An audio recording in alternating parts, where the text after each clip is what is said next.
za besedo, kolegice in kolegi, predsednik vlade. V zadnjih tednih smo v medijih spremljali številne zgodbe družin in posameznikov, ki so se znašli v težkem finančnem položaju zaradi izjemno velikih zamud pri odločanju o dodelitvi socialnih prejemkov na centrih za socialno delo. Ti so zamujali in še vedno zamujajo z nerešenimi vlogami za prejemke, kot so otroški dodatki, subvencije vrtca, malice in kosila ter državne štipendije. V teh primerih gre ravno za tiste socialne prejemke, ki so namenjeni otrokom iz socialno šibkejših družin in so zato morali v času zamud pri odločanju izpad sredstev, ki jim po zakonu sicer pripadajo, pokriti iz drugih virov, pri tem pa upati, da bo vloga v celoti odobrena in bodo v predvideni višini dobila potem ta sredstva tudi povrnjena. Zaradi nekaj mesečnih zaostankov je te družine ali posameznike poleg težkega finančnega položaja spremljala tudi negotovost. Zaradi neodobrenih otroških dodatkov si družine niso mogle načrtovati ali si privoščiti nujnih družinskih odhodkov, plačevati so morali polno ceno vrtca, dijaki in predvsem študentje pa so si morali poiskati delo, zaradi česar je pri nekaterih trpel tudi študijski proces. Gre torej za edinstven primer v Republiki Sloveniji, kjer se o socialnih pravicah ni odločalo brez nepotrebnega odlašanja zaradi sistemske neučinkovitosti pri zagotavljanju socialnih storitev centrov za socialno delo, kar je posledica neodgovorne, prehitre, nedomišljene in neučinkovite reorganizacije centrov za socialno delo in odloženega projekta avtomatizacije odločb.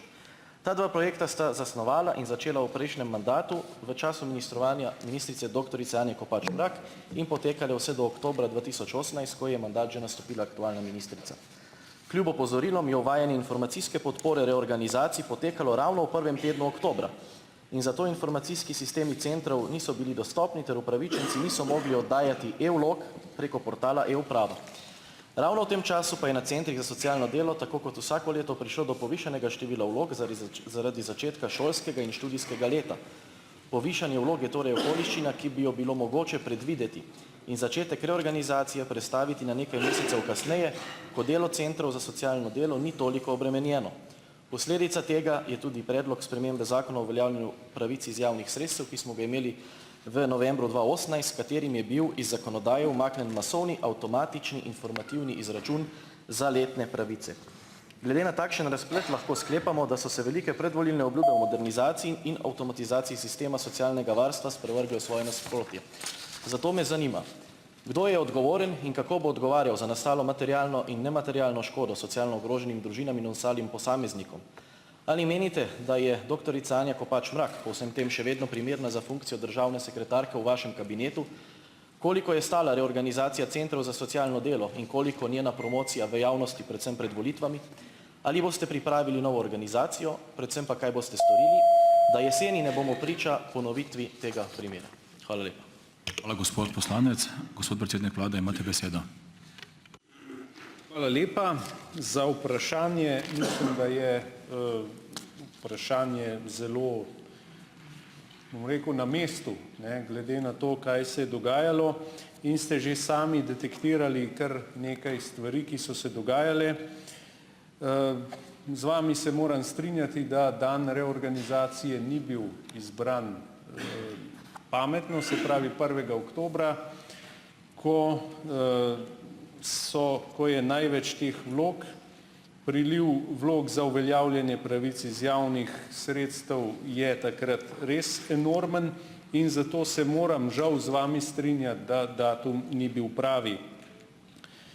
Poleg tega je potem tudi nastala sprememba oziroma nadgradnja informacijskega sistema, ki en teden ni deloval. Potem zasutost je seveda se nadaljevala, ker se tudi ni pravočasno ukrepalo. No, potem pa, ko me sprašujete, kaj se bo zgodilo v prihodnje, da se to ne bo več dogajalo, ministrica Ksenija Klampfer je ukrepala takoj.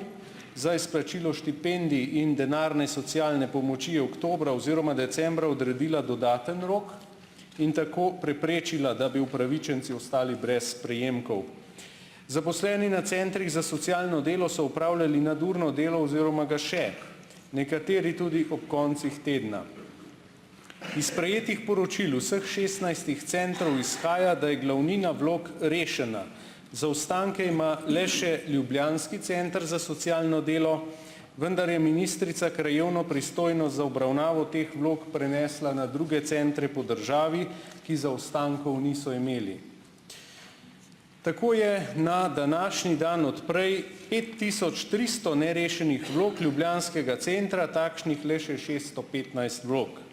Ob čemer je potrebno vedeti, da nekatere niso rešene tudi zato, ker centri še čakajo na dopolnitve vlog, na primer na dokazilo v višini dohodka iz tujine, ta v naših uradnih evidencah ni evidentiran in tudi nimamo dostopa do tega podatka.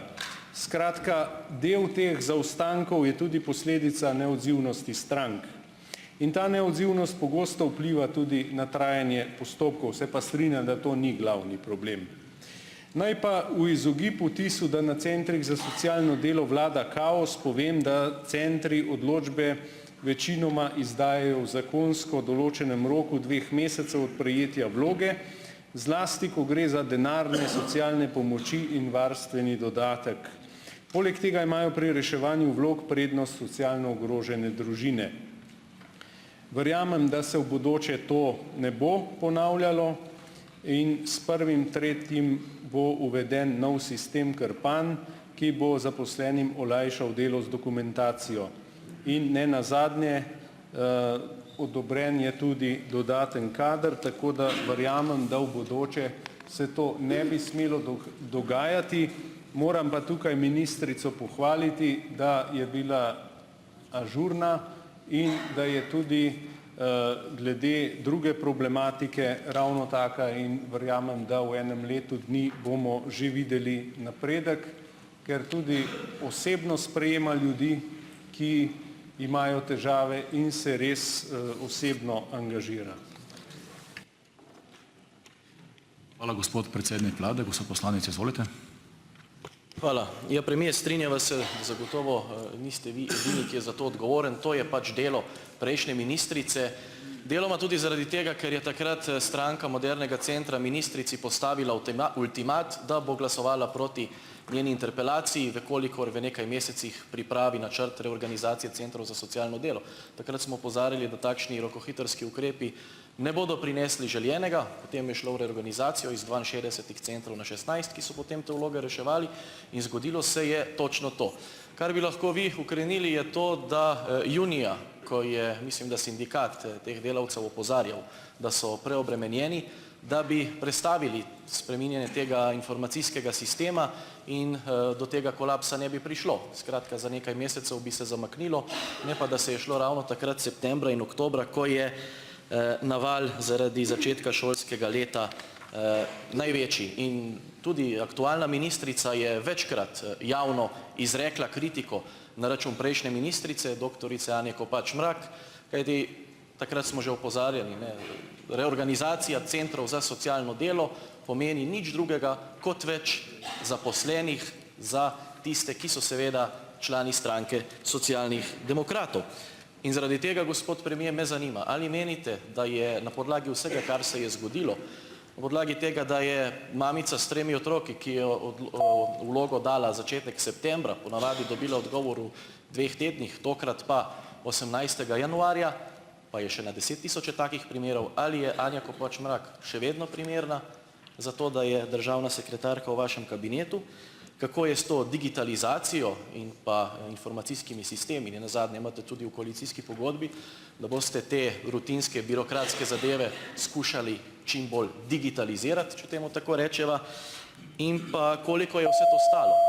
Nekaj 100 000 evrov so dali 2 ministrstvi, ki sta jih vodila ministra iz stranke Socialnih demokratov, pol leta pred volitvami 2 PR agencijama.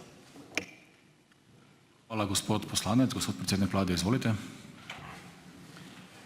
Ni moje, da tukaj ocenjujem, kdo je za kaj odgovoren v prejšnji vladi in kdo ni odgovoren. Jaz sem povedal, kaj se dela zdaj. Povedal sem, da ministrstvo dela, da odpravlja zaostanke in da bo tudi nov sistem, tako mi zagotavljajo, da ko bo začel delovati, se bodo zadeve bistveno izboljšale. Sem pa povedal, da reorganizacija ni bila postavljena v pravi termin, tukaj se strinjava, vendar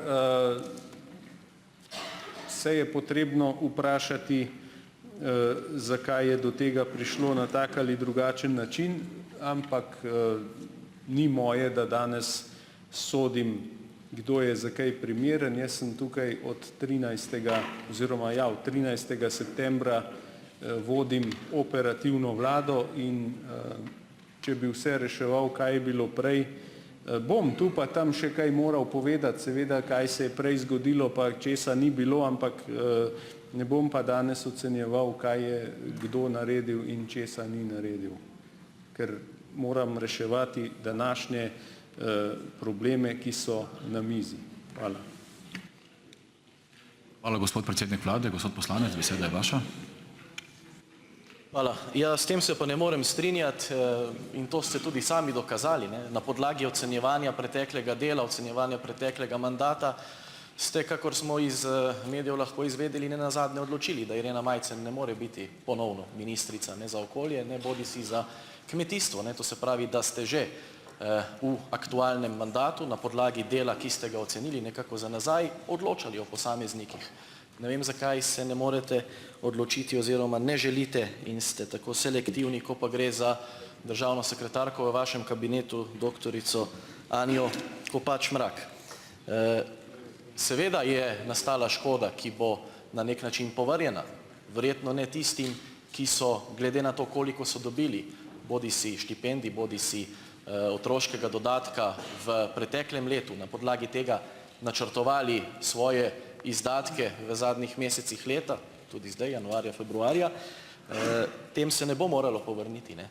Verjetno ne pričakujemo, da bo Anja Kopač Mrak to povrnila, ampak neko objektivno odgovornost bi pa vendarle lahko sprejela, glede na to, da je bilo opozorjeno, kaj se bo zgodilo, če se bo hitelo ravno v tem času v neko reorganizacijo tega sistema. Ampak po eni strani razumem, če greste na Erar in vpišete Futura ali pa Pristop, boste videli, da je bilo v zadnjem letu pred volitvami na 100 000 evrov nakazanih tem dvema PR agencijama z Ministrstva za kmetijstvo Futuri, z Ministrstva za delo, družino, socialne zadeve in enake možnosti pa Pristopu. In verjamem, da bomo tudi v komisiji, katere kadrovsko sestavo bomo potrjevali na tej seji, to zadevo pregledali. Ali gre morda za financiranje kampanje politične stranke, v tem primeru Socialnih demokratov. In to, gospod premier, sem vas vprašal, koliko denarja je šlo za reorganizacijo, predvsem pa koliko za aktivno promocijo v javnosti. Tukaj imamo tudi projekt, mislim, da se imenuje socialna aktivacija, tik pred parlamentarnimi volitvami. Takšnih ukrepov se ne sprejema tako hitro, predvsem ne ob vseh opozorilih, ampak očitno je tukaj zadaj neka širša zgodba, ki jo bo treba preveriti. In upam, da vendarle boste sledili temu, kar ste zapisali v koalicijsko pogodbo in da ne bomo v prihodnjih mesecih, ko bo zopet prišlo do kaj takšnega, priča temu, da bo minister vaše vlade prišel v parlament z zakonom, kjer bo iz zakona črtal recimo avtomatsko reševanje teh vlog na podlagi nekega informacijskega sistema. Zaradi vsega navedenega, gospod predsednik Državnega zbora, predlagam, da poslanke in poslanci v skladu s poslovnikom opravimo razpravo o odgovoru predsednika vlade na moje poslansko vprašanje.